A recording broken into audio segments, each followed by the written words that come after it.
The Lifestylist, episode 104, featuring MindPump.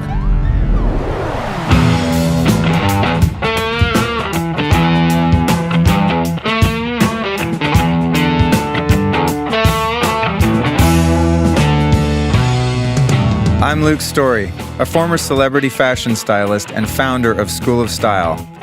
For the past 20 years, I've been relentlessly dedicated to my deepest passion, designing the ultimate lifestyle based on the most powerful principles of health and spirituality. The Lifestylist podcast is a show dedicated to sharing my discoveries and the experts behind them with you.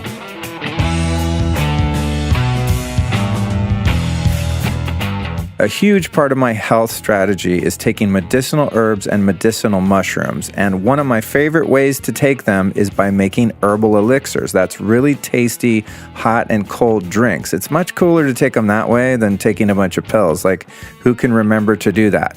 Well, I want to let you know about my friends from Four Sigmatic. These guys make the most potent, high quality, and delicious herbal blends that are really easy to take. You can make a cold or hot herbal elixir drink. Like, what I like to do is either add them to my bulletproof coffee, or if I don't want to have caffeine, I'll just make myself a Four Sigmatic herbal elixir with something like cordyceps, lion's mane, chaga mushrooms, reishi mushrooms, ashwagandha, all the good stuff, all the stuff that you can really feel working is available at Four Sigmatic. So what I'd like you to do is go to foursigmatic.com and check it out. They have an amazing suite of products. And like anything that I promote, this is stuff that I use every day myself. I love this stuff. I'm super addicted to it, which is why I want to tell you about it. So go to foursigmatic.com.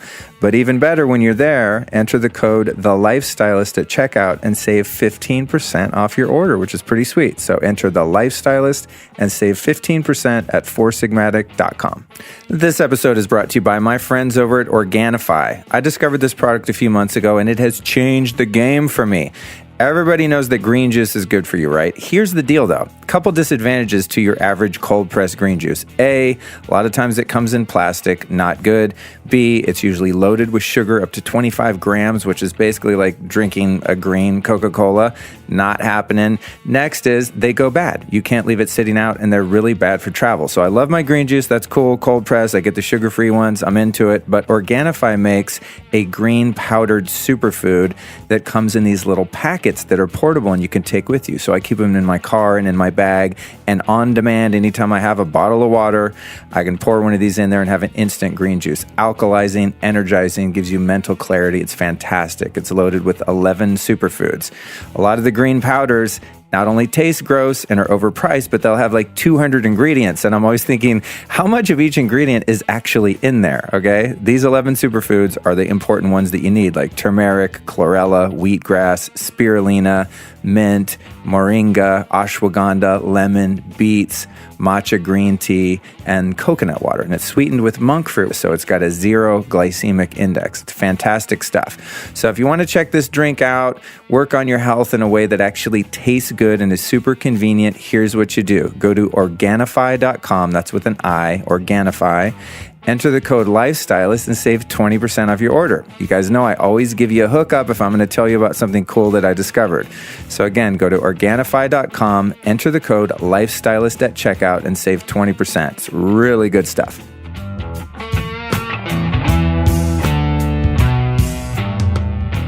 All right, you guys, I am pumped. I am juiced. I am getting ready to drop a mega double episode on you this week featuring Sal Stefano and Adam Schafer from the podcast and fitness brand MindPump.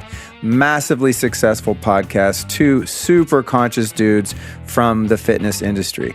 MindPump's an online radio show / podcast that's been described as Howard Stern meets fitness. And I think of my show in that regard sometimes, like Howard Stern meets health and spirituality. Sometimes their show is super raw, sometimes it's shocking, but it's always entertaining and informative. It's a really great podcast about the world of fitness. But what they do that I really like, unlike some of the other ones, is they really debunk all of the myths within the industry. And that, my friends, is what we are going to get down with in this one. Okay, so here's a little background on the guys. Sal Stefano was 14 years old when he touched his first weight And from that moment, he was hooked. I wish I could say the same thing for myself. I picked up my first weight and I was like, never picking that up again. No, I'm just kidding. Anyway, so he grew up an asthmatic. He was frequently sick. He was painfully skinny. He saw weightlifting as a way to change his body and his self-image.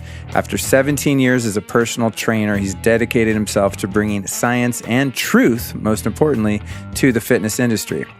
Then Adam Schafer is an IFBB men's physique pro and fitness expert. He made his entrance into the fitness world 14 years ago and has continued to send shockwaves throughout the community ever since. He's a man of many talents who wears many hats. He is first and foremost a certified fitness expert who has an insatiable desire to help people in need of major lifestyle changes and daily accountable motivation. He's also an incredibly driven entrepreneur and business-minded individual with a vision that continually challenges his colleagues and peers to think bigger and achieve more. So what happened this day when the guys came by my home studio is we discussed the next wave, the cutting edge of fitness. Now, you guys know if you listen to the show, fitness is something I struggle with a bit. I mean, I move, I do yoga, I hike, I swim, I even go to Storey Fitness, my brother's spot, bust out some mobility, go through my phases of working out. But it's been something that's been difficult for me to really build into my daily program. And this show is about building the ultimate lifestyle. So I had a lot of questions about gym culture, fitness, and all of this stuff. So I got to ask them every single question I've ever wondered about bodybuilding, supplementation, all that stuff. So this is a really good one. If you're someone that's like me that wants to be more active and more fit and maybe even wants to get ripped, but lacks the knowledge or sort of the motivation to do so, this is going to be good for you. If you are someone who thinks you already know about working out, you already know about fitness and exercise and all this stuff, you are going to trip when these guys break it down because their combined wisdom is insane, the amount of information that we come up with. So these guys came out of that traditional meathead gym rat culture and they've evolved into a couple really conscious, functional movers and thinkers, and it was just really inspiring to hear their story and their philosophy. They're really into sort of the new wave or the next wave of fitness. It's cool stuff.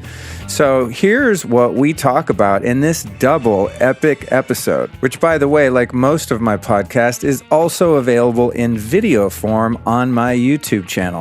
So here's the breakdown. When it comes to bodybuilding, where does vanity and ego end and challenging yourself begin?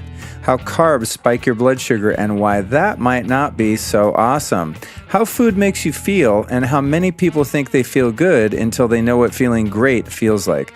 The fact that it's a good idea to eat differently throughout the year and not maintain the same weight year-round. Eating disorders in the bodybuilding world. Ooh, that's some scary stuff. When we get into that, you guys, it's pretty hardcore. I had no idea this stuff went that deep. What are the blue zones and why do people that live there live to be 100 and above? How to do the least amount of work that will elicit the most amount of change. And then we get into ice baths. Is inflammation good or bad for bodybuilding? The benefits of stressing the body with extreme temperatures. Overworking out. How much is too much? Turns out overtraining is really dangerous and also counterproductive. So you gym rats that like to hit it hard are gonna trip when you hear about that. Does sexual abstinence hurt or help performance? Then we pose the question on whether to ejaculate or not to ejaculate, purely based on physical performance goals, okay? This is not going to be an issue for you ladies in most cases. However, it's something guys need to know. The decline of testosterone over the last 4 generations of men and the number one most ignored secret in raising it. Dudes, you want to hear this, bro. Bro. This is a very bro episode. I'm into it. How functional medicine and bioidentical hormones can improve athletic performance. Then what about steroids, HGH, L-Glutamine, Creatine, DHEA, amino acids? Are you wasting your money on all of these supplements? You might just be in some cases. What are the best apps for tracking your health and fitness? Then they give us a little workout hack freebie called BFR, blood flow restriction, and the risks and benefits involved. The effectiveness of machines versus free weights, the importance of your range of motion, and how to do an in-home assessment. Then we get into some of the psychology, fat shaming versus fit shaming. And finally, why it's crucial not to confuse your body image with your self-image. So as you can see, we pull no punches in this episode. There is a ton of really valuable information provided. This is a content-rich episode, y'all. So make sure to catch parts 1 and 2 because you don't want to miss a thing. So now, without further ado, I introduce you to my friends Sal and Adam from MindPump.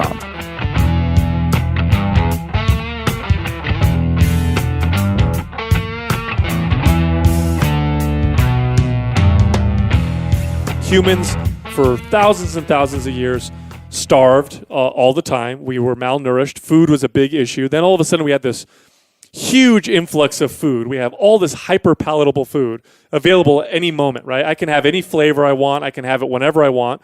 And so now we have the side effects of that. Obesity and disease and all these issues because now we're dealing with a situation that our human body didn't evolve to really understand. Pornography is the same thing. Men did not evolve in an environment where we had extreme novelty. Maybe if you were like a king or something and you had all these, concubines and stuff. Yeah. But for the most part, you were not exposed to, millions of different, visual stimulations of different women doing different things and all these things that you couldn't even imagine. And so what happens with pornography, especially the young brain, when your brain is developing, is it develops a preference for this extreme novelty, for this dopamine rush.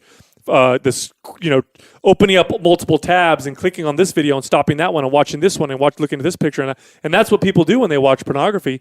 And it trains the brain that way. And so it's no wonder that these guys are having erectile dysfunction when they're 20. Girl who's 16 years old and she lays there like a board and saying like, imagine that. Yeah. Because I think we all remember what it was like having sex the first probably 5 times you had sex. It was not. The first 5 times was in the first day. Exactly. I love this story. The first girl I ever had sex with, no joke. If you're ever listening to this, sweetie, please hit me up on Facebook. I'd love to touch base with you. I'd love to try it again. But I'm trying to go back for old time's sake. But I love this. Her name was Charity. And I always thought that was just ironic. De-virginized me like as a favor. All right, kid, Anyway, I digress. But I've thought about that too, Sal, is the novelty thing. Like if you think about how we've evolved, right? We're in like tribes of 50 people, say, roaming around and, setting up little camps. If you picture like Native Americans and they're setting up their teepees and taking the horses and moving up, to get away from the snow and coming down in the valley and doing their little migrations. You're going to basically see like the same 20 chicks your entire fucking life, let alone see them naked or have any kind of, sexual interaction or touch with them. So we do live in a totally unnatural world. I mean, even just digital stuff aside. It's just posing new problems. In that episode that Adam referenced, a lot of people don't know this, but there is testosterone levels among men has been declining for the past at least 4 decades. And it's a pretty alarming decrease, and it's continual. It's still happening. I believe a new study just came out that showed that 30-year-old men have like 50% of the sperm, with an ejaculate compared to their grandfathers who at the same age. So something's going on.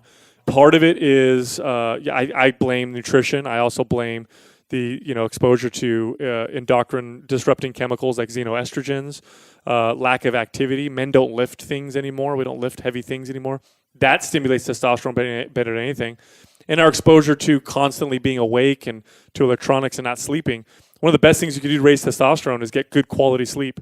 That'll raise testosterone in any man. You get good quality sleep on a consistent basis, and you can expect a rise in testosterone levels, and we just don't get that. Coming from the workout and supplement world, there's always there's so much marketing around pills and supplements and bars and drinks and shit that raise your testosterone. Do you guys think there are any legit workout things that really do boost your testosterone? So workout wise, if you lift weights properly, if you train and you focus on the compound lifts, your barbell squat, your deadlift, your overhead press, your rows, your pull-ups, if you do them properly, if you do them frequently, so not this body part split crap, which by the way, body part splits are inferior to more traditional full body type routines just for building muscle.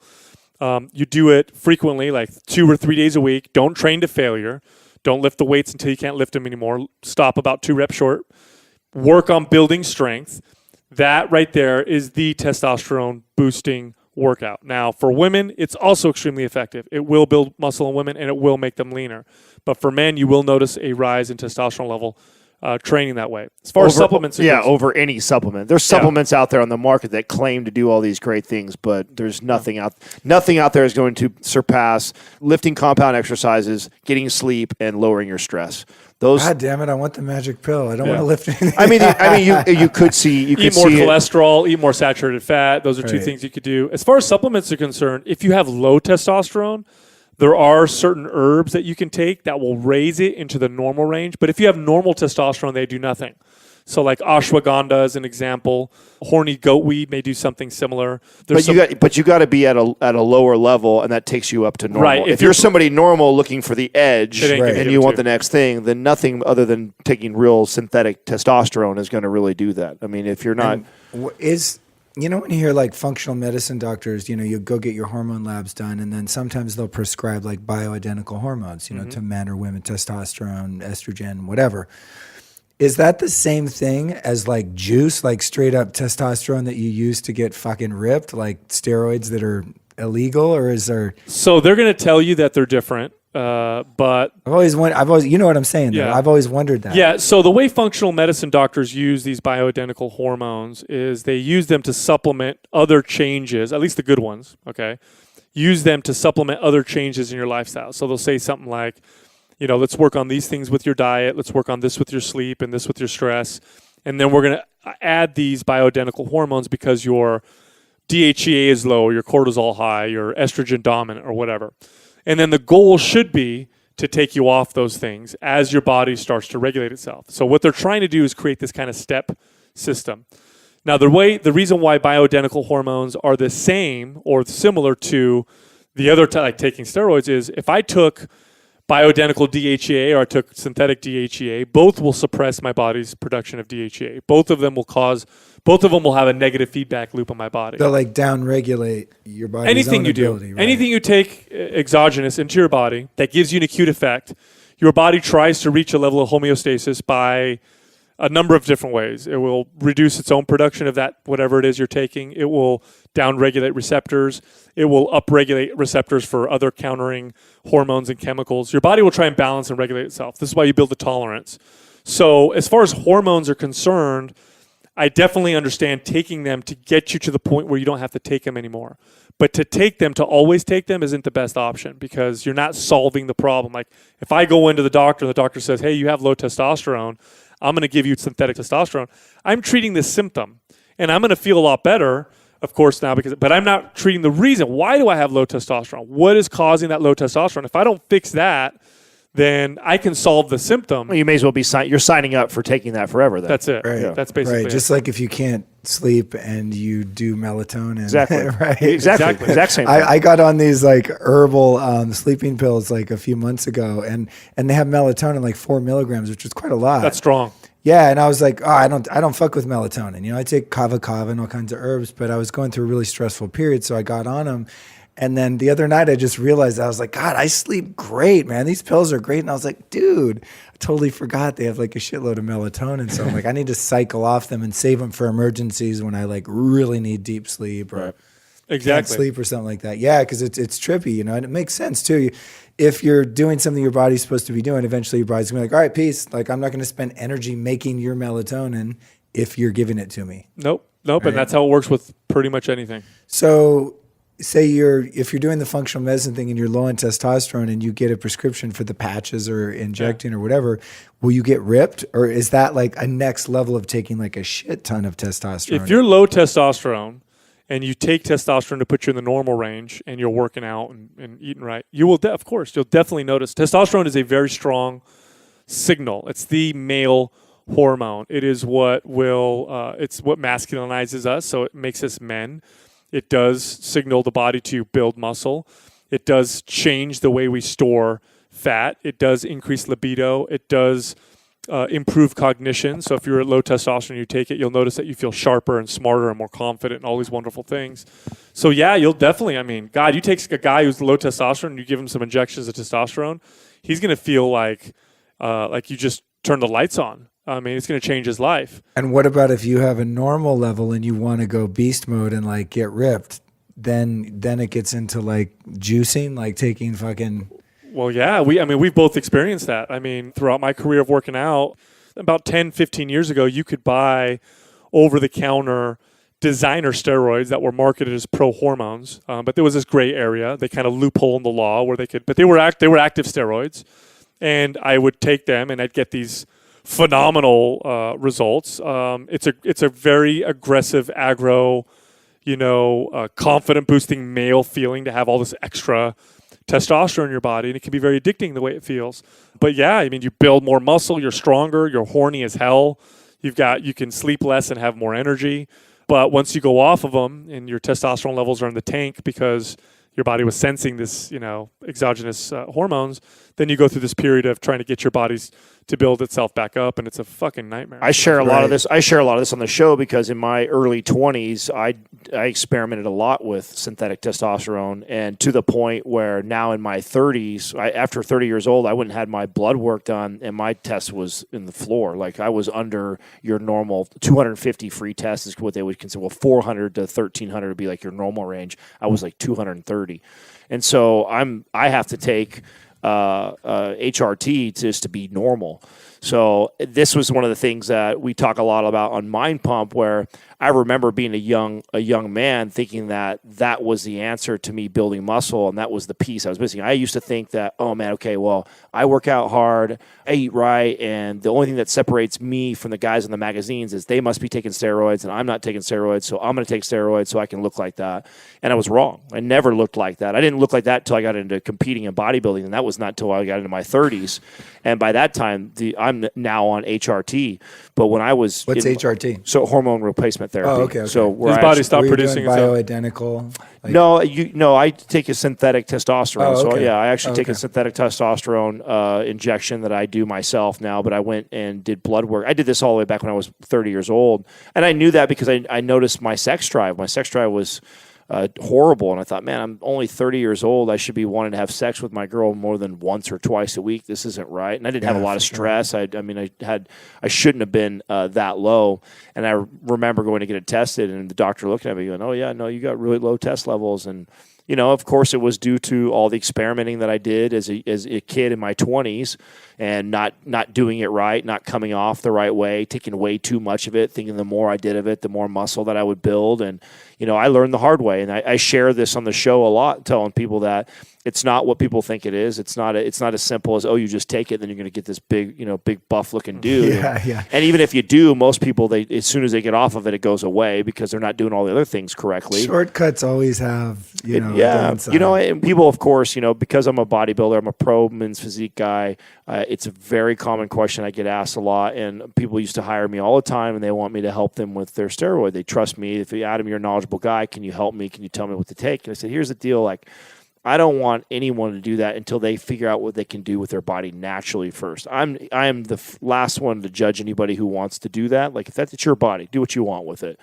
But I will tell you this, I will recommend to you that you figure out how to build muscle, how to program correctly, how to train correctly, how to eat correctly to get yourself in amazing shape. You can get in cover of magazine shape and never take steroids. 100% you can get that way. Now, you can't look like, Jay Cutler or Ronnie Coleman or, Phil Heath. You can't look like that without taking anabolic steroids. You think when a lot of these celebrity guys are up for a role where they have to get ripped, 100%. they're Yeah, juicing for sure, up? 'Cause, dude, For sometimes I'm I remember Robert De Niro in Cape Fear. He was a fucking older guy, dude. And it's Robert De Niro, whatever, regular guy. Sure, you had Raging Bull, Robert De Niro, but this is a long ass time later. I don't know if you guys remember that. In Cape Fear, he came out and he was just this fucking monster. Well, you're in the world a little bit. Let me ask you this: do celebrities do drugs? Oh yeah. Yeah. So why would they say no to doing some steroids before a role? Especially nowadays, because you can go get My mother-in-law takes HGH and. I wanted to ask you guys about that. So a few years ago, I was on this kick where I wanted to get in shape or lose weight or whatever, and so I had a friend that worked with AIDS patients, and so she had a hookup for HGH and needles and stuff. So I started buying HGH off her and like shooting it in my belly fat, you know? And I stuck to the regimen. I did it according to the right doses for my body weight and age and all that stuff. And it never did shit. Like I never noticed anything. HGH is very subtle. People ask me, I've taken HGH. I haven't in years, but I ran it, and I ran it up to doses as high as 8 IUs in a day before, which is pretty high. Typically, doctors that recommend it prescribe it as low as 1 to 3 IUs in a day. It's not something that you feel. It's not. I mean, It's not like testosterone. Yeah, like when I explain. I think that's what I was expecting. I was I think man, most people do. Months, I'm gonna have a 6-pack. It's like, no, not at all like that. In fact, the things that I notice after taking it, and it takes about 3 to 4 months before you even feel anything at all. The things that I noticed were I had great sleep. I woke up in the morning full of energy. My energy throughout the day was consistent. I noticed my skin, my hair, things like that. I noticed from HGH, I didn't feel super strong in the gym. I wasn't putting all this crazy muscle on. Now, a lot of bodybuilders will couple that with steroid stacks, and that's where you really get, when you start adding compounds on compounds and you're taking a massive dose like 10 IUs or more, that's where you really start to know where HGH, where people and that's feel also it. the danger zone, right? Yeah, that's right. when you start to get the negatives. What about some of the natural stuff like deer or elk antler extract, pine pollen extract, stuff like that? No. Fugazi? No, it's all. Yeah, I mean, Fugazis. No, I mean they've got some. There's some studies to show that there may be an effect, or even like colostrum, like grass-fed. No, there's colostrum. health benefits to it, definitely. But is it this? Not in terms of like. Is it this muscle building like miracle? No, I mean, here's a supplement that'll build muscle on most people. Well, they'll notice an actual effect. Creatine. Creatine will put muscle on. It's legit still? Because that's old school. It's the most studied. The most studied. And for most people, they'll see a benefit in the gym in terms of strength. They'll gain a little bit of muscle. They'll build a little faster on it. It's safe. It's actually highly recommended if you're vegan. In fact, vegans get a boost in cognitive function when they take it because they don't get any from their food. It has some maybe antioxidant effects. Creatine, some people would even say, is a nootropic for some people. Right. But for building muscle, like good diet, lifting weights properly. I mean, we have people. Look, you know how many of our fans will buy our programs, do our programs, and throw away 99% of their supplements and get better gains than they'd ever had in their entire lives. I mean, the workout and the nutrition is pretty much everything. And if you want to throw an extra, a lot of how we built we built MindPump on that message, which basically fucked us for getting sponsors for the first 2 years that we were in companies. Most companies that sponsor health podcasts are supplements, and we basically came out and said at the very beginning is throw all that shit away, save your money, buy better quality food, learn how to program, learn how to exercise correctly, and you're going to see more gains you've ever seen in your life than any of those supplements. And that was our message for a very, very long time. It still is our message, and we tell people that supplement, you're talking about, putting a spoiler on a Honda Civic, right? We talk about that. Like, what is that really going to fucking putting do? Lipstick on a pig. Right, exactly. It's like it's still a fucking pig, right? Yeah, And if you there's so many other things for you to address and fix before you even do that. And I tell people, like, I guess if you got $200-300 to burn every month and you just want to try shit out, then by all means. But most people don't have $200-300 just to throw away every single month. So then it's pretty silly. There's so many other big rocks that you should focus on first before you start even addressing things like that. And if you were just I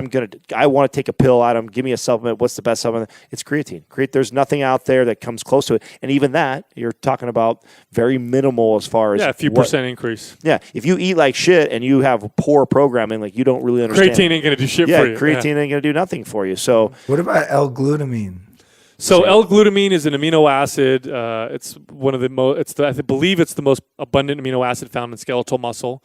So the theory behind it was supplement with L-Glutamine to replenish your L-Glutamine stores when you're lifting weights. Okay, if you eat adequate protein, no, it's not going to do anything for you.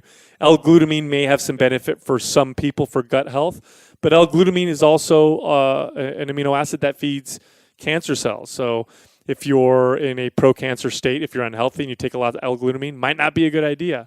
Is it something I recommend to people? I used to because I thought it was a good idea, but no. It's not going to do anything The for key you. word that you said right there is that if you're getting adequate protein, it's not necessary. You have all the amino acids So, you yeah, need. yeah. If you're eating steak and chicken and fish, and if you're getting a diet that has got a great variety of all types of meats in it, you're not missing out on anything in there. And that even in creatine, because what you have like 0.5 to 3 grams of creatine per 8 to 12 ounce steak. So if you eat red meat on a pretty regular basis, you're even getting enough of your creatine intake. So what about the like the branched chain amino acids, like the pre-workout Same drinks? thing. that falls in the glutamine category. So Yeah. that falls in the same category as far as if you're getting adequate protein, you're getting all your amino acids. I mean, protein is amino acids. That's all. And all they're doing is they separated some of the ones out that were known for recovery, and so then they market it. Yeah. But it's not gonna do anything for you. I mean, if you're deficient in protein, you're low You guys are protein. saving me and the listeners a lot of money right now. Yeah, I mean, it can help you. I mean, and here's the thing: they'll do studies and they'll say, okay, leucine, which is one of the branched chain amino acids, right? Leucine stimulates mTOR. mTOR, mammalian target rapamycin, which is the signaler that tells your body to build muscle. Therefore, leucine must build muscle. When you look at studies, don't just look at these little like intermediate signals. Look at the end result. I don't care what we see in this lab result that shows it stimulates this production of mTOR or whatever.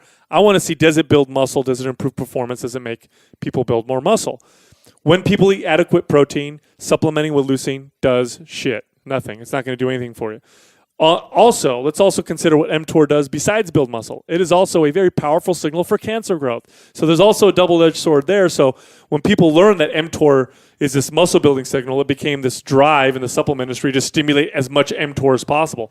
Well, if you're in a potentially cancerous state, if you're unhealthy, you're a smoker or whatever, and you're like, hey, I want to build muscle, I want to stimulate the hell out of mTOR, probably not a good idea. You may be causing something that could be a problem for yourself. So no, for the most part, individual amino acids, a waste of, I hate to say it. I'm sure supplement companies are we piss off enough of them, but it's just, that's cool. I mean, you only need a couple advertisers. well, there's so many things. We sell our own programs. I told you, I have supplement companies that advertise on my show, but they don't have anything to do with workouts. Well, it's like what I told you earlier when I talked about that. When I would assess someone's diet, normally there's something that you're lacking. Like I can normally tell that someone is not getting enough of the fiber in there, or getting too much sugar, not enough protein, not getting enough healthy fats.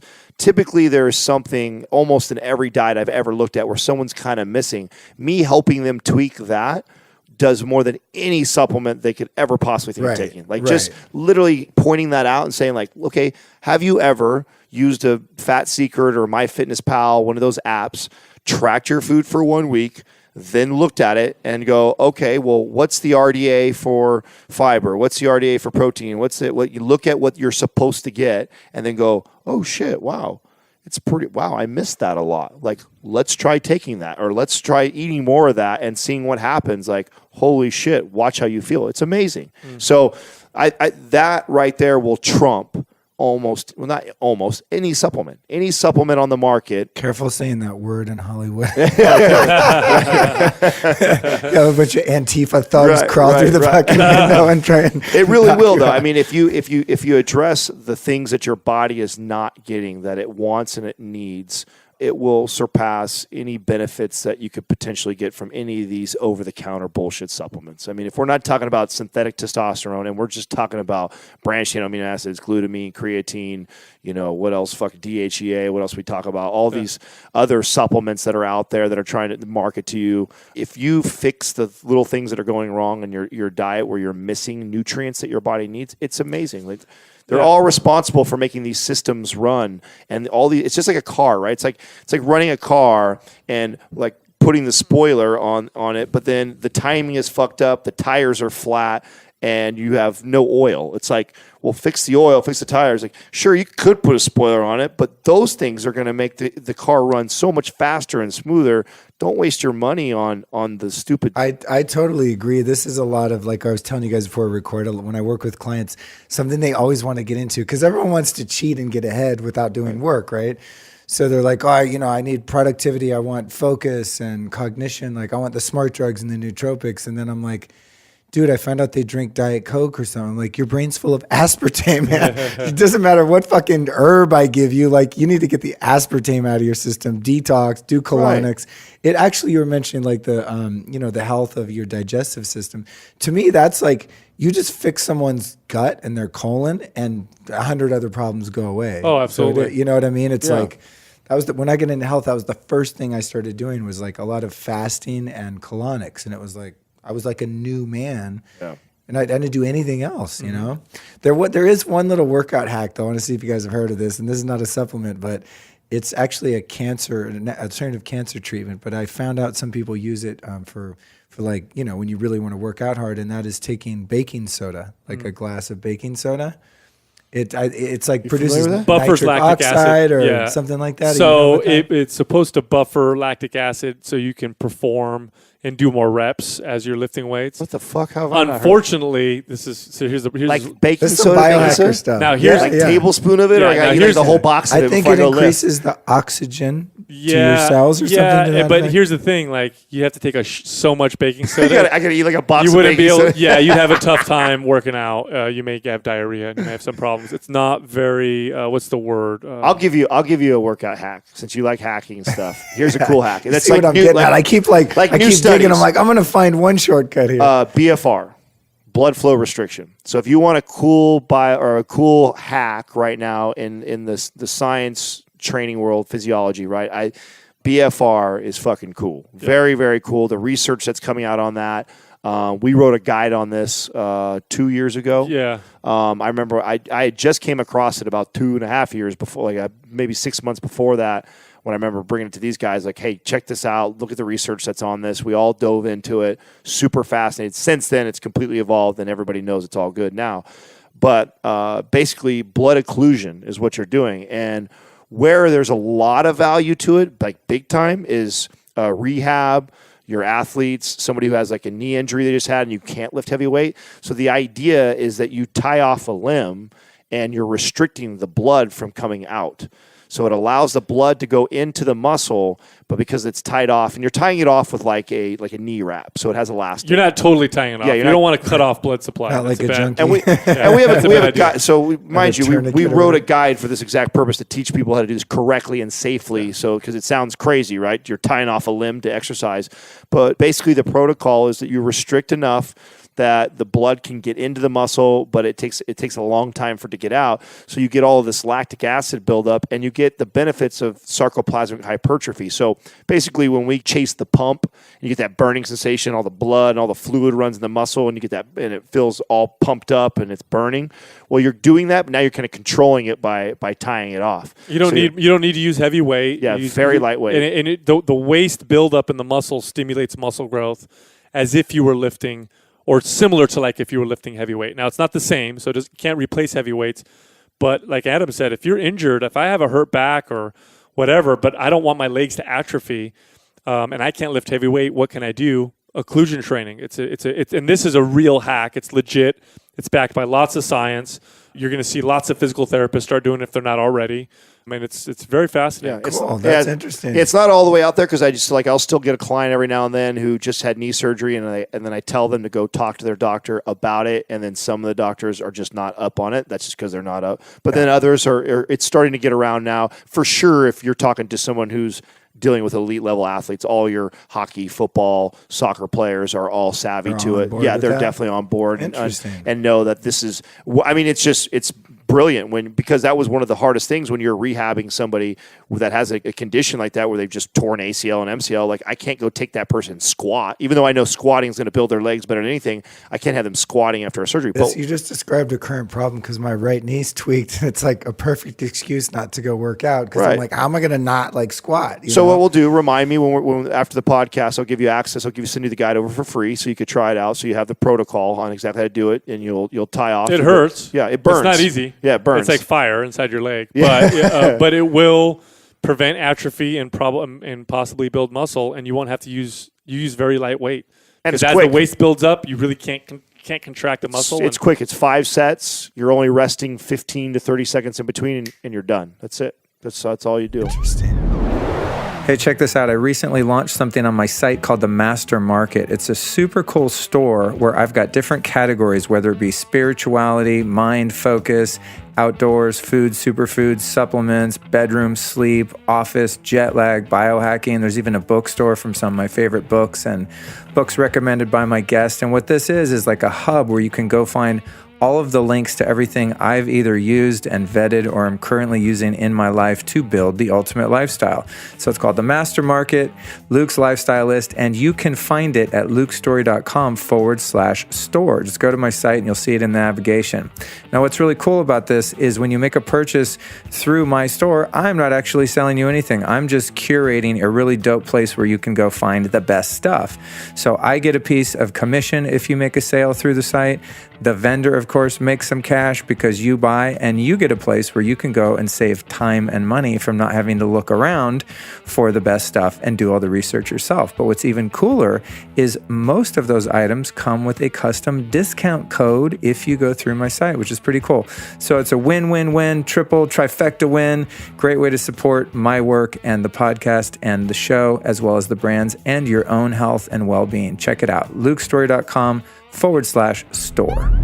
Speaking of hacks, have you guys heard of this? I think it's the ARX machine. Oh, yeah. Ben Greenfield. Yes. Oh, no. Yeah. Yes, you have. Where it, remember the very first one he did? Oh, is that it? Yeah, that Ben does. It's He's sponsored with him. I don't know exactly how it works, but essentially my interpretation of it is it reads the tension. Yeah. And so it always meets you with resistance. So maximum tension the It's whole giving time. you maximum tension the entire time through the rep. Yeah. Here's the thing. This is Ben Pekulski, who we just talked to, is a big advocate of training this way, of maximizing the tension through the entire range of motion. Again, I can take that machine, I can take that type of training, and I could put a 30-day study to show you the benefits of muscle growth behind all that. Now, what we always have to take into consideration is, again, the body is an adaptation machine. So if you were to train this way for 6 months, the returns are going to start to diminish after about 4 to 6 weeks. So if you show when these people come up with cool machines or cool concepts and ideas like this, they wrap it around this 6 to 12 week study time. And of course, if you take 30 people, you put them in, you train this way, boom, you're going to see all, because they've never trained that way before. It's a new adaptation that's new to their bodies. They've never done an exercise that's been able to mirror and match that intensity throughout the entire rep range.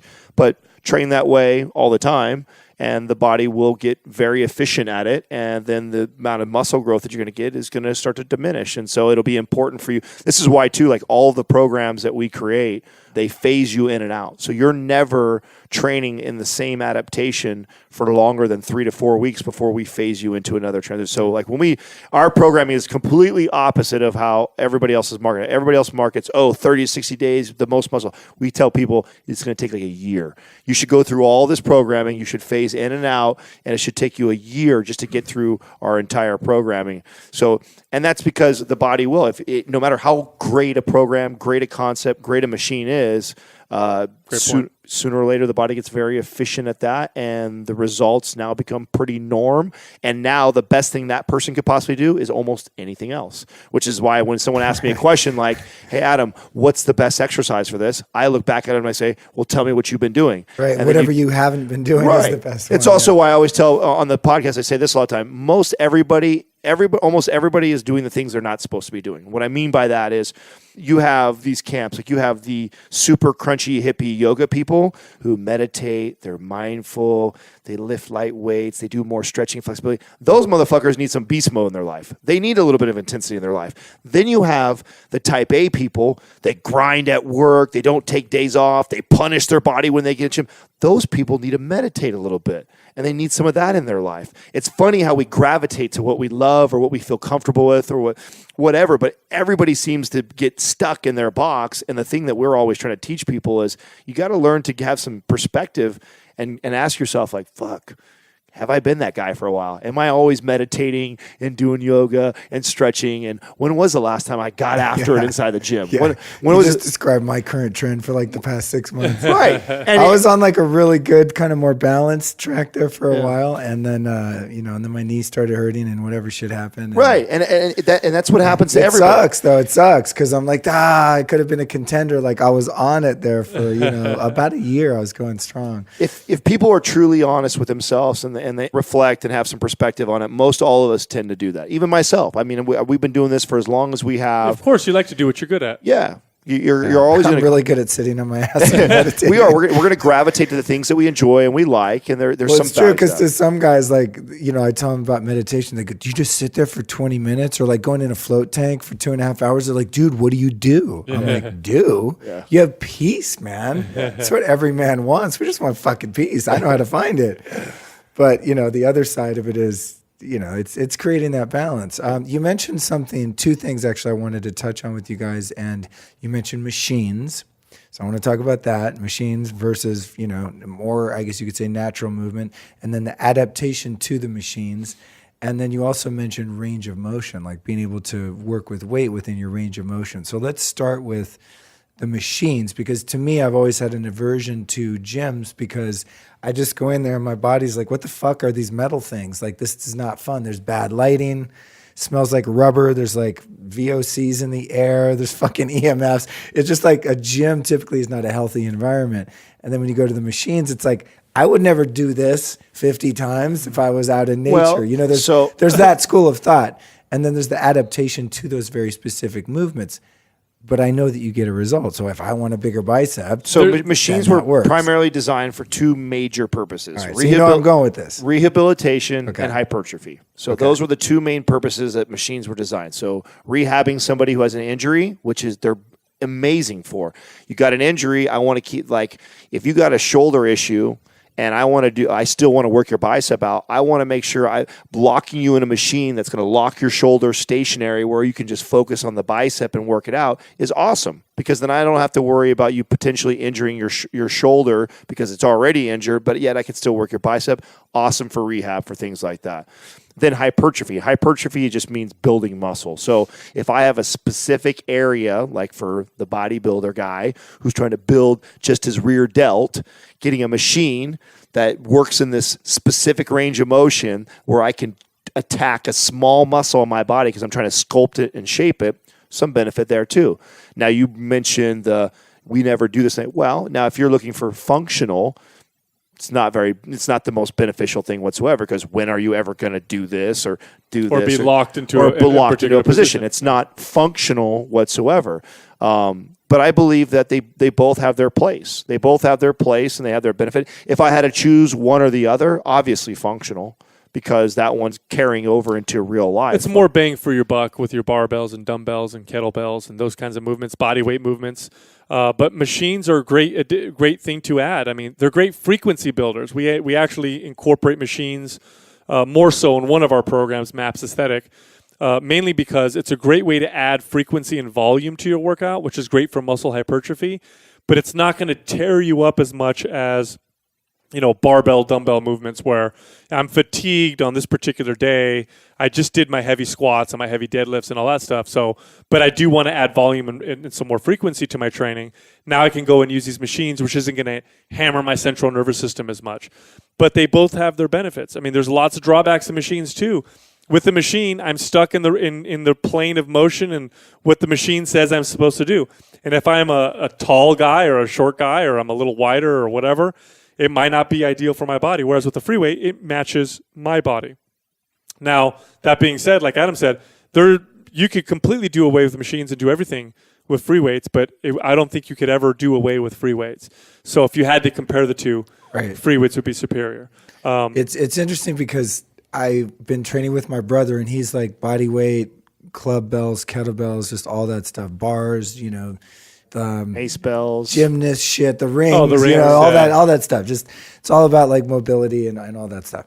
So I've been doing all that, and I hadn't been doing normal gym with machines in a long time. And I went on a trip to New York, and I was with my girlfriend at the time, who was like a real gym rat. She's like, "We got to go to the gym. I'm going to freak out." So I was like, "All right." So I went to the gym, and I actually, because I hadn't worked with machines in so long, I fucking loved it. And I walked out of there and literally my shirts didn't fit. And I was like, what? I don't get that from like throwing kettlebells. So around you get the and stuff. pump. Well, there you go. That's the So I was like, oh, that's fun. That's I what- wouldn't so- actually mind, having a machine around here or there, because it was like I felt strong as shit because I was isolating my upper body so much. That's I the wasn't like hypertrophy side of it, right? yeah, like you swing a really heavy kettlebell around. It's like your whole body's working. And I love that feeling, and you get that balance, and your core's engaged, and all that shit. Here's the problem with But you're not. Yes. I don't walk out of there like, wow, I can't button my shirt. No, here's the problem with fitness. It's all or nothing. Everybody's like all or nothing. I'm all kettlebell and I hate everything else. I'm only barbells. I hate everything else. I do rings and nothing else. Body weight, nothing else. Right. Machines, nothing else. They all have a benefit. And if you learn how to utilize all of them, man, fitness is fun. You have a fucking great time and your body changes and you know when to use what and when I need to avoid, the kettlebells because of this particular problem with my arm. So now I'm going to focus more on machines. And now I don't want to do so much hypertrophy. I want to build functional strength. So I'm going to go over here. I mean, they're all fucking great. I don't know why we have to pick one or the other. If you actually, our most popular program is the 1 year program. It's our super bundle. So if you actually go through that, you will have gone through bodyweight exercises. You'll go through all kinds of like functional multiplanar movements. You'll touch rings. You'll touch like your TRX stuff. You'll do clubs. You'll do mace bells. You'll do kettlebells. You'll do machines. You'll do barbells. You'll do dumbbells. You'll pretty much touch everything. And we encourage that. We tell people that get out of your comfort zone. Get out of your box. Like stop. Most people, the best thing they could possibly do is whatever the fuck they're not doing right now. That's the best thing for you. You want me to tell you what's the best thing for you? About which is the better workout. How about you just do something? That's right. that's and probably different than what you're doing because right. your body is efficient. It's going to figure that out. And if you're in this game for change, like totally different. If like you're like if someone comes to me and they say, Adam, I like the way I look. I like the way I feel. I love my workout. I don't want anything to change. Well, keep fucking doing what you're doing. But if you're coming to me and you want change and you're like, I want to lose my belly fat. I want to build muscle. What's the best thing to do? Well, it's probably not what you're doing because you've probably been doing that for quite some time. And it doesn't take very long. It only takes about 4 to 6 weeks for the body to get very adapted to whatever you're doing. So then it's very efficient. And then the results, as far as change is concerned, starts to really diminish after that. Right. And when you adapt, you're saying. Yes. Yeah. So once by adaptation, is it that your nervous system sort of goes, I know what you're doing now? both. Everything. Muscle, nervous system, everything. Everything. So, metabolic adaptation happens when you are doing lots of cardio. Your body becomes very efficient. Shit, that happens even faster. Yeah, so if We didn't you're even go down a that rabbit long hole. distance runner who does lots of running is going to burn less calories running a mile than I will because I never run a mile.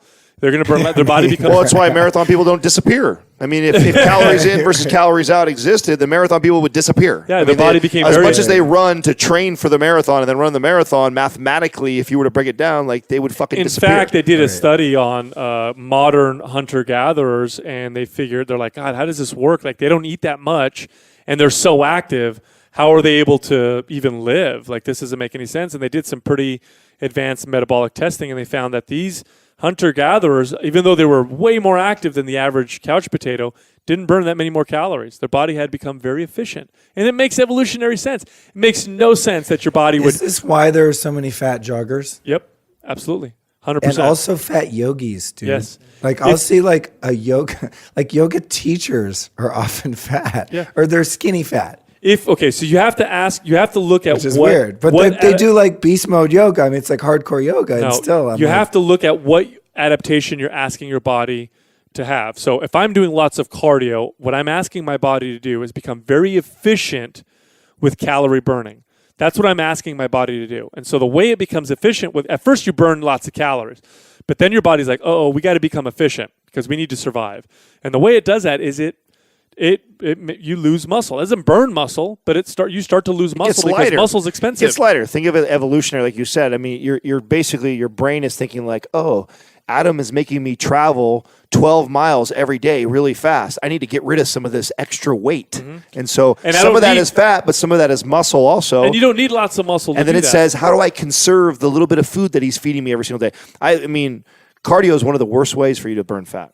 And people trip out when I tell people that. Like, thank you, dude. Because cardio is one of the worst. Nothing ever happened. Yeah, no matter how much fucking. It only takes. So I told you 4 to 6 weeks for weight training adaptation happen.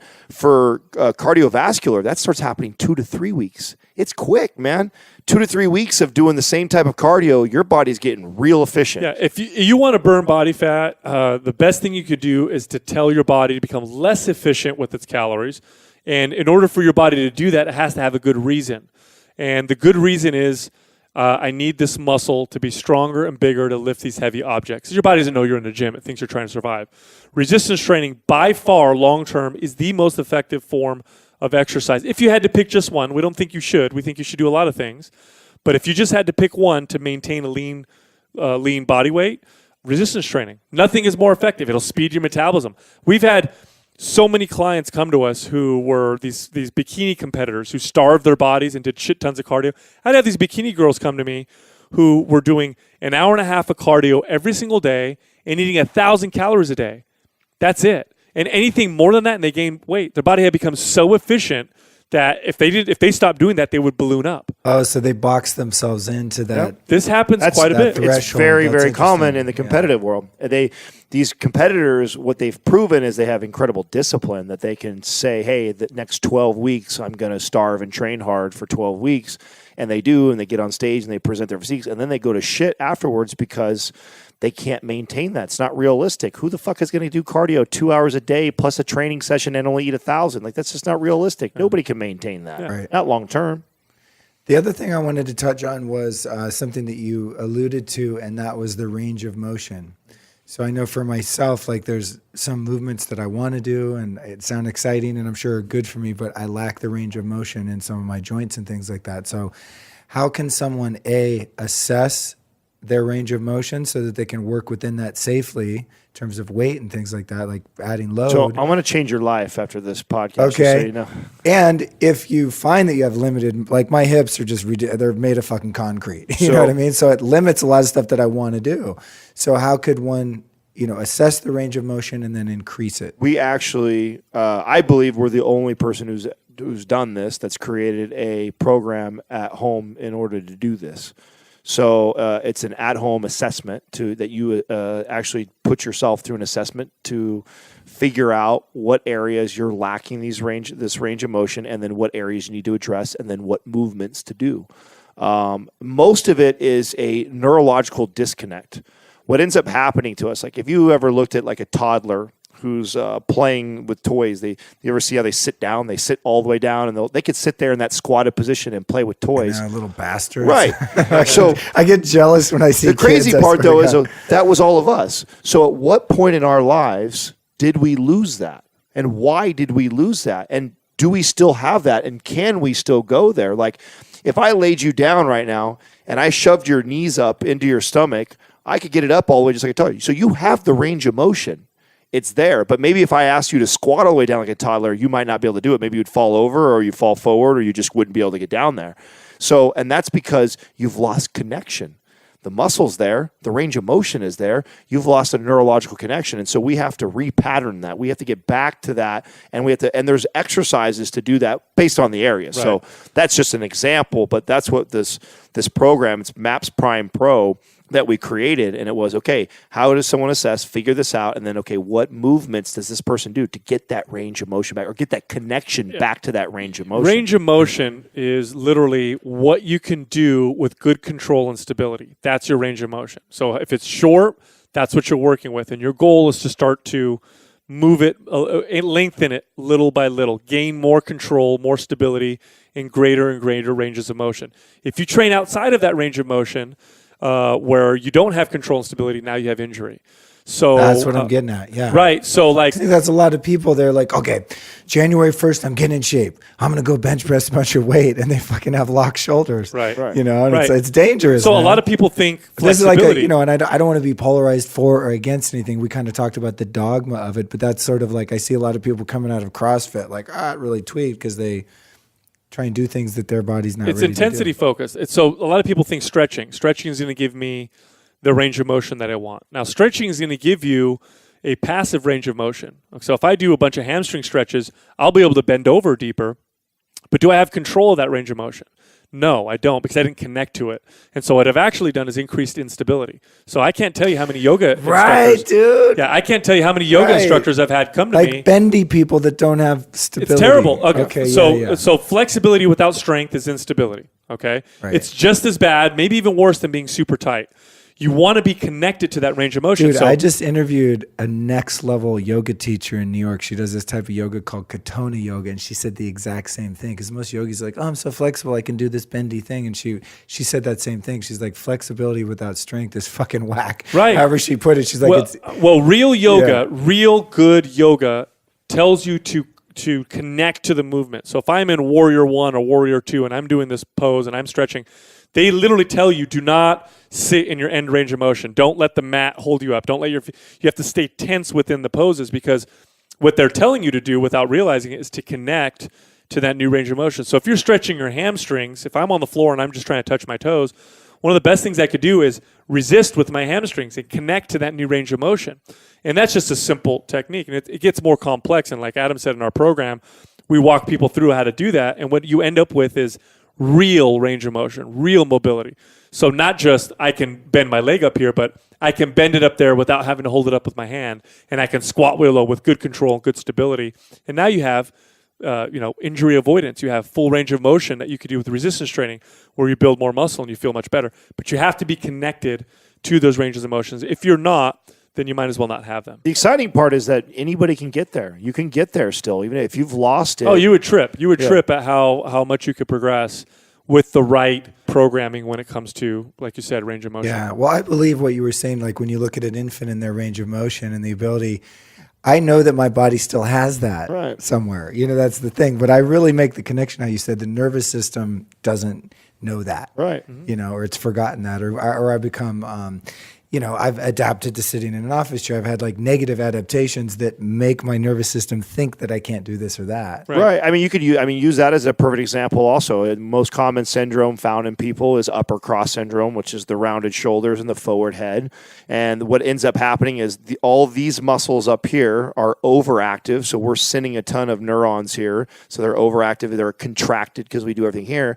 The ones back there that are responsible for taking me here are underactive, and eventually go to fucking sleep, because we never do anything back here. And if you're not doing the proper work to get you there, then this is what ends up happening. Here. And the next thing you know, we're 70 years old. That's the little old man walking across the street with the hunchback. He didn't get, and I always tell people, that guy you see walking with a cane and he's looking straight down at the ground and he can't look up, he didn't wake up like that. He didn't get there from last year. It was a slow progression over 60 years. Imagine with cell phones. Right.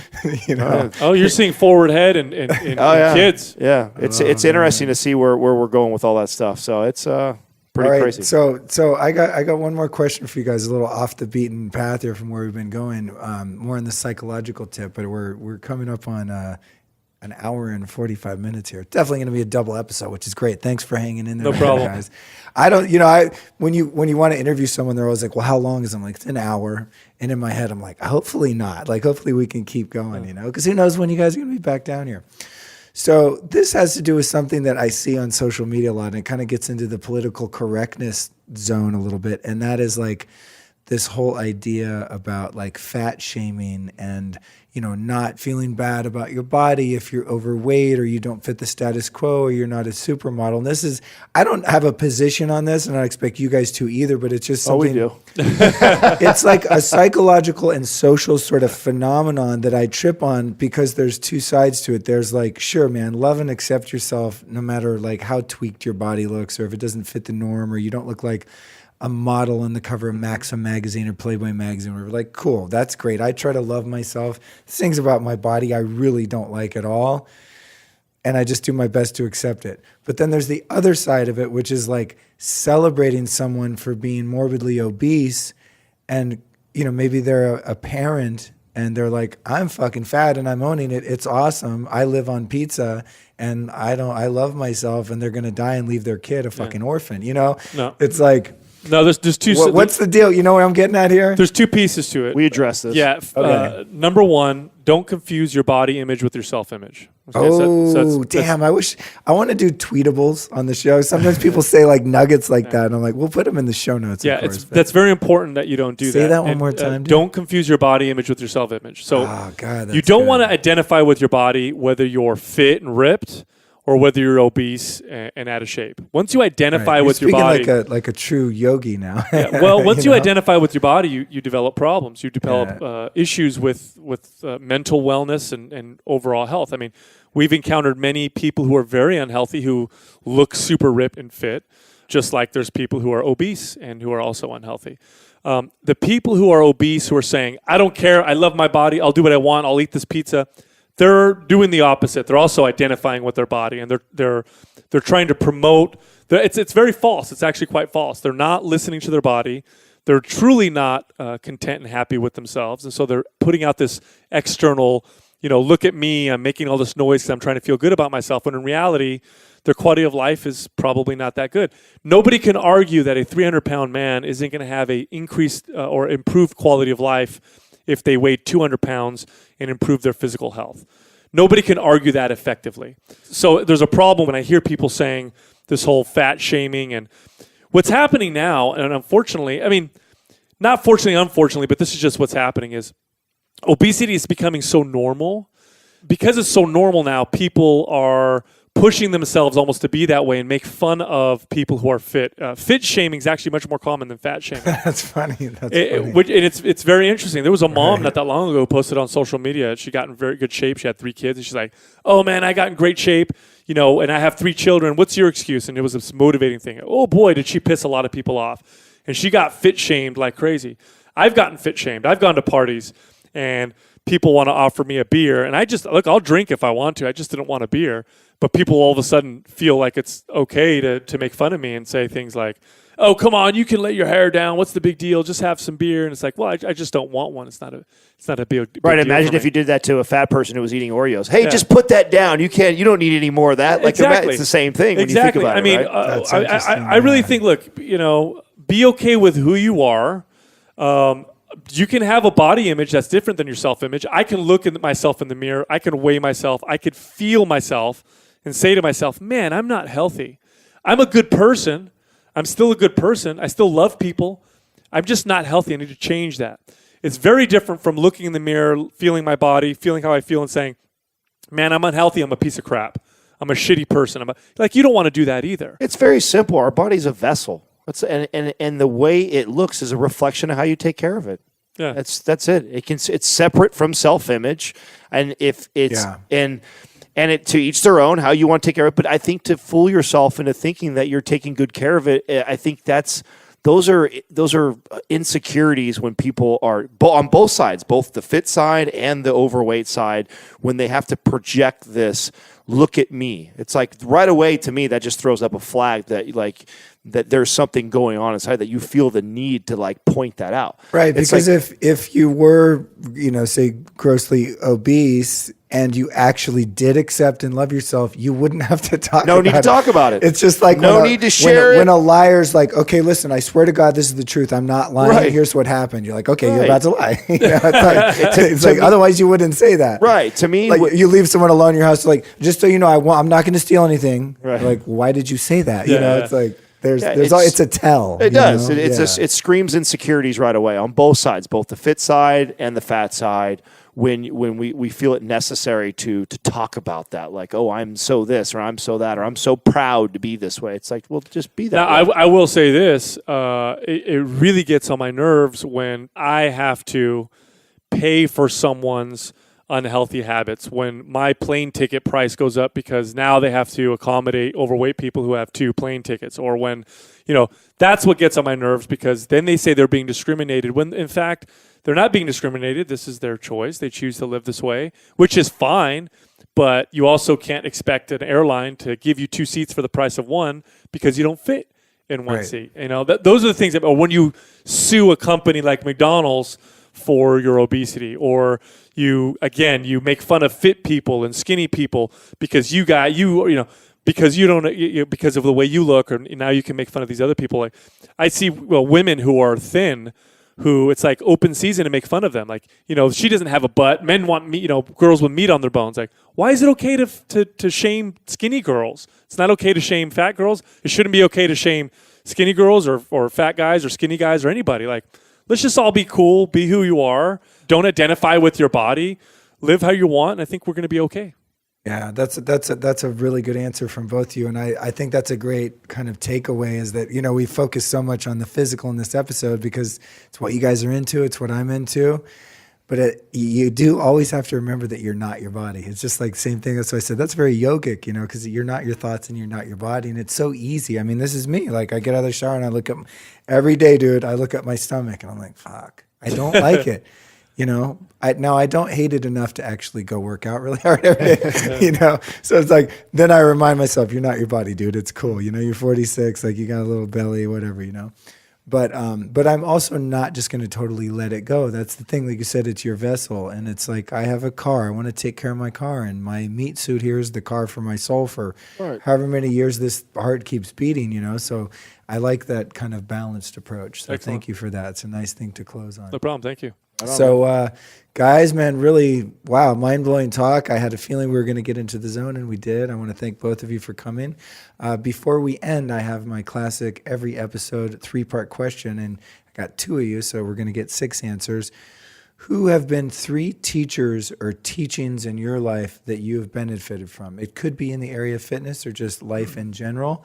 You've taught me tons of stuff. You've taught the audience all kinds of things today. So if we want to go kind of a tier up above you guys, who did you learn from?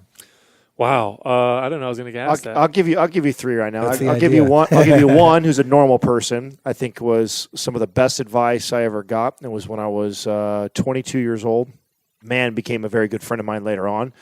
At the time, I just got promoted to a manager, and I was running a facility at 22 years old. And I just crushed goal. Had a great month. My boss came in. And just wringed my neck for all the things that I wasn't doing right. And I remember sitting at my desk, and I was doing all the things that he told me I wasn't doing right. And my buddy walked over, and he cleared my desk off, like literally just threw it on the ground. And I was like, what the fuck did you do that for? And he looks at me and he says, listen, dude, he says, there's a reason why you're in this position at 22 years old. Stop focusing on the things that you're not good at. Focus on what you're good at and be fucking great.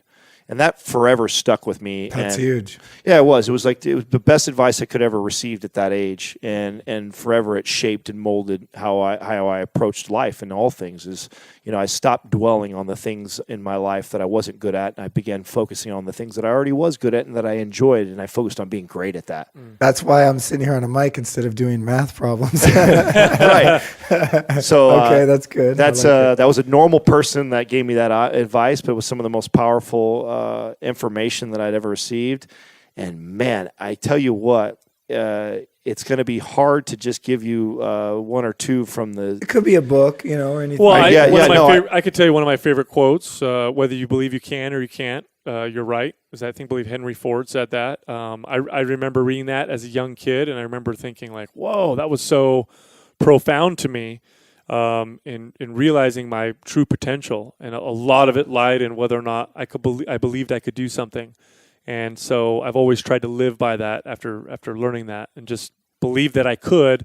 And so far, it's served me well. So I'll give you a book, one of the first short reads I ever did.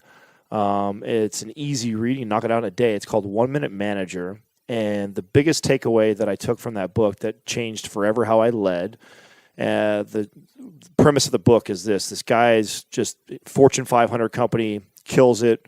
This kid's coming in, he's doing an interview of the boss, wants to find out what's this guy doing that's so special about this company that they kill it.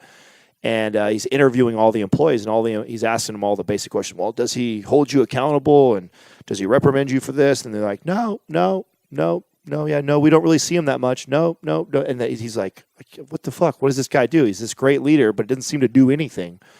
And he finally gets to interview the guy, and the guy tells him that, I stopped looking at all the things that my people were doing wrong, and I started to focus on all the things that they were doing right, and then making sure that I made a point to come over and commend them on that. And I remember thinking to myself that how powerful that was. And then I took that bit of information and then I implemented a system into all the businesses that I've ran going forward, where I would calendar inside my phone. Back then we didn't have phones. It was like a Palm Trio thing or whatever, right? I remember that. Dating ourselves. With the little plastic stylus. Right. With, So I would put their names on there. So I'd put, all my employees' names, and an alarm would go off. And then I would make a point to find wherever they were in my facility and walk over, put my hand on them, and point out something that I saw them do well that day. And when I learned to lead from that way, it was one of the most powerful things that I ever learned to do, because it was amazing the buy-in that I got from my people when I started doing that. And that was huge and incredibly impactful for me. It took my career to a whole nother level as far as leadership goes. You have kids? I don't. Oh, okay. Yeah. Sounds like a good parenting, position too. Yeah. It'd be similar. Leading a team is very much like having you know what, that doesn't work that well, because I've kind of adopted that, not from that book, but it doesn't work that well with millennials. You do that shit with a millennial, they're like, you know what, I should be CEO. All of a sudden they start telling you what to do and shit. I'm like, all right, calm down, Johnny. I complimented you, but I got 40 years on you. Oh, okay. Anyway, I enjoy. My third one, I got to give you one of my interviews, because I didn't want to do that because I feel like you could listen to our podcast, right? But truth be told, I've grown more in the last 2 years of podcasting than I did the previous 34 years. So the amount of guests and men and women that we've had the opportunity to interview is just mind-blowing. So, going through, you could dig through some of those, but someone who made a big impact on me was Tom Bilyeu. So Tom Bilyeu was one of the creators of Quest Nutrition.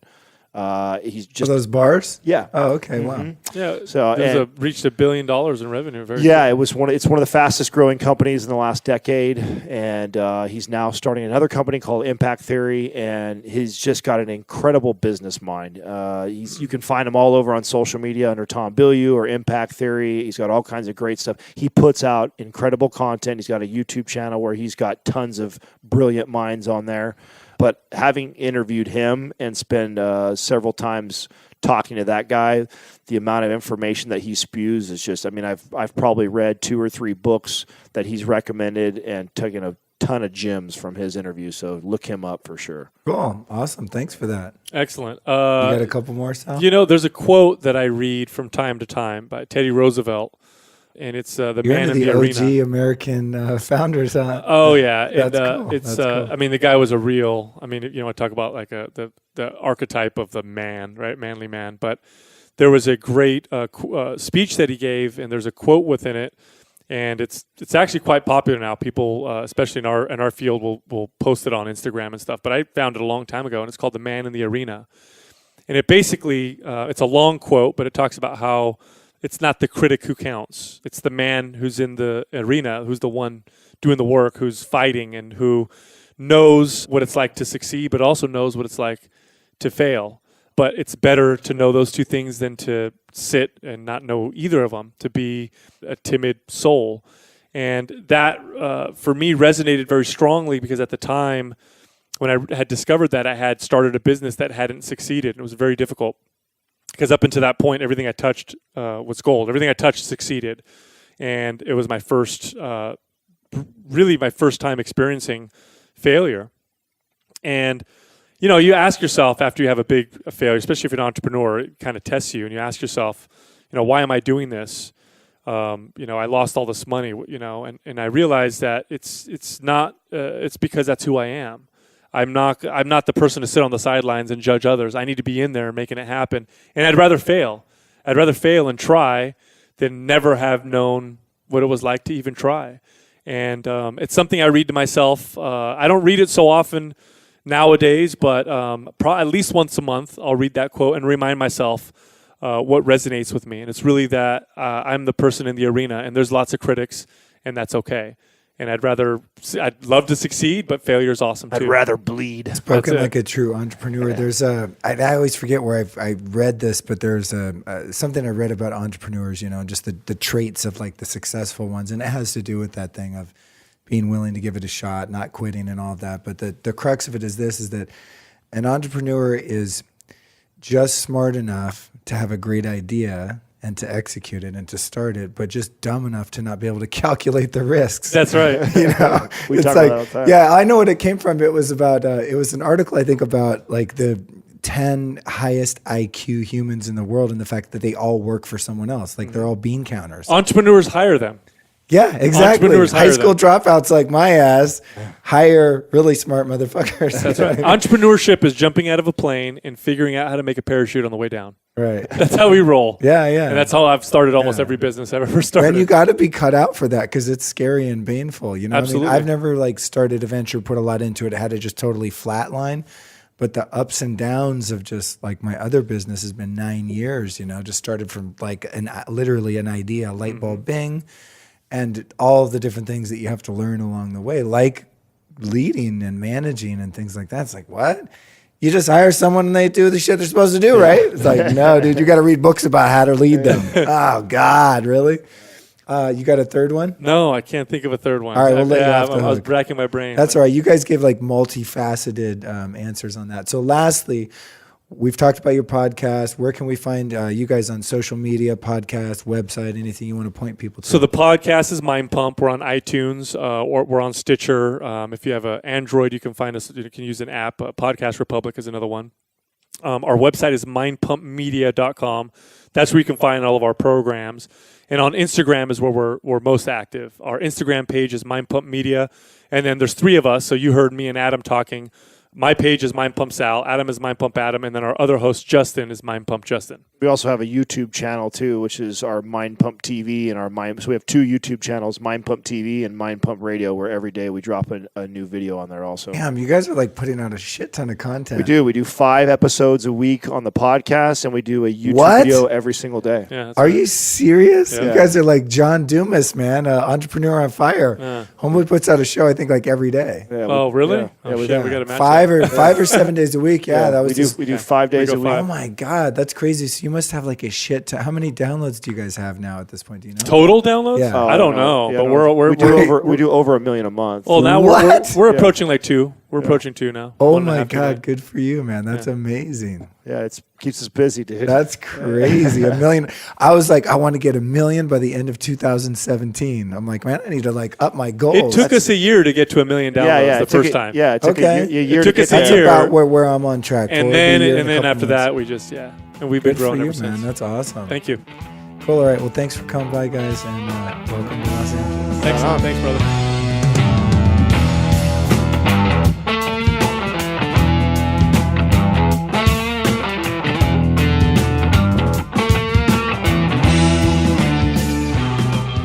Man, oh man, lordy, what a wild ride with these dudes from MindPump, huh? Lots of valuable information delivered, and also delivered in a fun and engaging way. Man, I had a great time sitting down with these guys. I'm going to start harassing them. If you guys are listening back to this, I'm going to start harassing y'all to come up and do your show, because I had a really good time with these dudes. They're just kindred spirits, and it was really fun to get to share this information with you. So this was part 2, of course.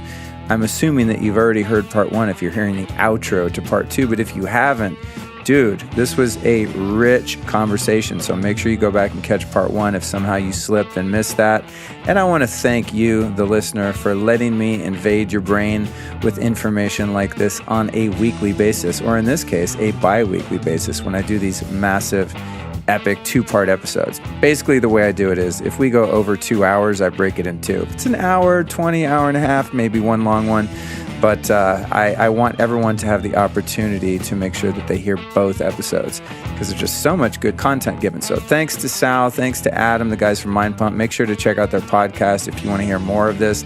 They put out a few shows a week. Their show is huge. They have a massive following because they are doing it right. So on that note, go get your lazy ass into the gym and sweat, baby. I'll see you next week with Nadine Artemis from Living Libations. I'd like to remind you to get your 15% discount hookup over at foursigmatic.com. This is where you're going to find the world's most convenient, potent, and delicious medicinal mushroom and herbal blends. These are great standalone drinks or add-ons that you can put into your coffee. They're really great to drink at night because they don't have caffeine. You can also use them before workouts, in moments of concentration.